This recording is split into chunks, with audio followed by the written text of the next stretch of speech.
ప్రశ్నను స్పష్టంగా గమనిద్దాం. ప్రశ్న ఇలా ఉంది: భూరాబడికి సంబంధించి రైత్వారీ విధానాన్ని ప్రవేశపెట్టిన బ్రిటిష్ ఇండియా గవర్నర్ ఎవరు? దీనికి ఇవ్వబడిన 4 ఆప్షన్లు చూస్తే 1 sir Thomas Munro, 2 Hugh Elliot, 3 sir Frederick Adam, 4 William Bentinck. సరైన ఆన్సర్ చెప్పే ముందు అసలు ఈ విధానమేమిటో ఒక్కసారి రివైజ్ చేసుకుందాం. రైత్వారీ విధానమంటే మధ్యవర్తులైన జమీందారులు లేదా జాగీర్దార్ల ప్రమేయం ఏమీ లేకుండా ప్రభుత్వం నేరుగా రైతు నుండే పన్ను వసూలు చేసే విధానం. ఇక్కడ రైతు అంటే భూమిని సాగు చేసేవాడు. ఈ పద్ధతి వల్ల భూమిపై రైతుకు యాజమాన్య హక్కులు లభించాయి కదా. మరి ఎంతటి వినూత్న విధానాన్ని ప్రవేశపెట్టింది ఎవరో ఇప్పుడు ఆప్షన్ల ద్వారా ఎలిమినేట్ చేస్తూ విశ్లేషిద్దాం. ఈ ప్రశ్నకు సరైన సమాధానం option 1 sir Thomas Munro. Madras ప్రెసిడెన్సీలో ఈయన ఈ విధానాన్ని చాలా సమర్థవంతంగా అమలు చేశారు. మిగిలిన ఆప్షన్లు గమనిస్తే హ్యూ ఇలియట్ మరియు సర్ ఫ్రెడరిక్ ఆడమ్ ఇద్దరూ కూడా వేర్వేరు కాలాల్లో మద్రాస్ గవర్నర్లుగా పనిచేశారు, కానీ రైత్వారీ విధానంతో వారికి ఎలాంటి ప్రత్యక్ష సంబంధం లేదు. ఇక 4వ ఆప్షన్ విలియం బెంటింగ్ అనగానే మనకు సతీసహగమన నిషేధం లాంటి సాంఘిక సంస్కరణలు గుర్తుకొస్తాయి తప్ప ఈ భూమి శిస్తు విధానం కాదు.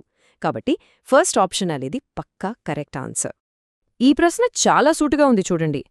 ఆంధ్రప్రదేశ్లోని ఏ జిల్లాలో శ్రీశైలం ఆనకట్ట ఉంది అని అడిగారు. ఇచ్చిన ఆప్షన్లు: 1 పశ్చిమ గోదావరి, 2 గుంటూరు, 3 కర్నూలు, 4 కడప. ఇవి రాష్ట్రంలోని 4 ముఖ్యమైన జిల్లాలు కదా. జాగ్రఫీ ఆధారంగా దీన్ని సాల్వ్ చేద్దాం. భౌగోళికంగా ఈ ఆప్షన్లను ఎనలైజ్ చేస్తే పశ్చిమ గోదావరి అనేది కోస్తా జిల్లా, పైగా ఇది గోదావరి నదీ పరివాహక ప్రాంతం. కాబట్టి కృష్ణానదిపై ఉన్న శ్రీశైలానికి ఆ జిల్లాకు లింక్ లేదు.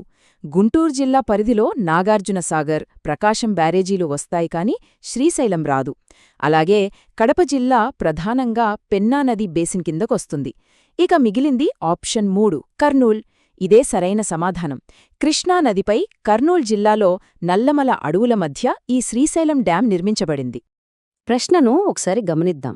ధవళేశ్వరం వద్ద గోదావరిపై ఆనకట్ట ఏ సంవత్సరంలో నిర్మించబడింది అని స్పష్టంగా అడిగారు. దీనికి ఆప్షన్లు: 1 1851, 2 1852, 3 1854, 4 1855. చాలా దగ్గరి సంవత్సరాలు ఇచ్చారు కదా.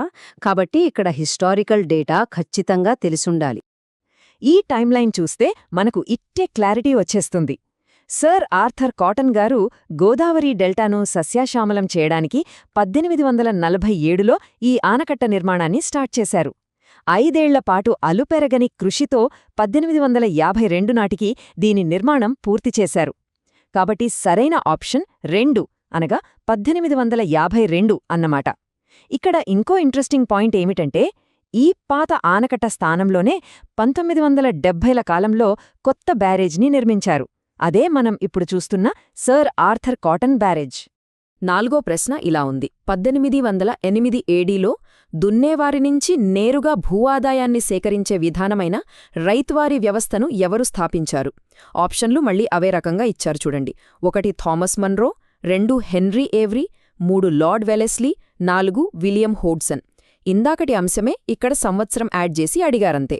ఎటువంటి సందేహం లేకుండా ఇక్కడ కూడా సరైన ఆన్సర్ ఆప్షన్ 1 థామస్ మన్రో.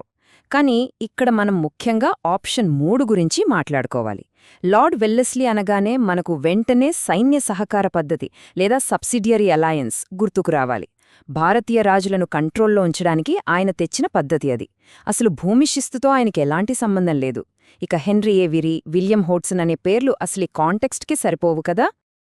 ఆ ట్రిక్ ఏంటో ప్రశ్నను జాగ్రత్తగా చదివితే అర్థమవుతుంది.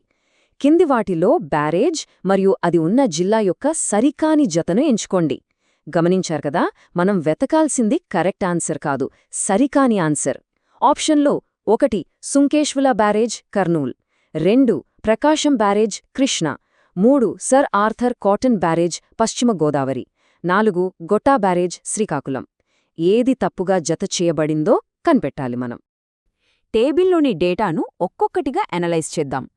సుంకేశుల బ్యారేజ్ తుంగభద్రా నదిపై కర్నూలు జిల్లాలోనే ఉంది, కాబట్టి ఇది సరైన జత. ప్రకాశం బ్యారేజ్ విజయవాడ వద్ద కృష్ణా జిల్లాలో ఉంది కదా, సో ఇది కూడా కరెక్టే. గొట్టా బ్యారేజ్ వంశధార నదిపై శ్రీకాకుళం జిల్లాలో ఉంది. ఇది కూడా వాస్తవమే. కానీ మూడవ ఆప్షన్ గమనించండి. సర్ ఆర్థర్ కాటన్ బ్యారేజ్ ప్రధానంగా తూర్పుగోదావరి జిల్లా రాజమహేంద్రవరం వద్ద ఉంటుంది.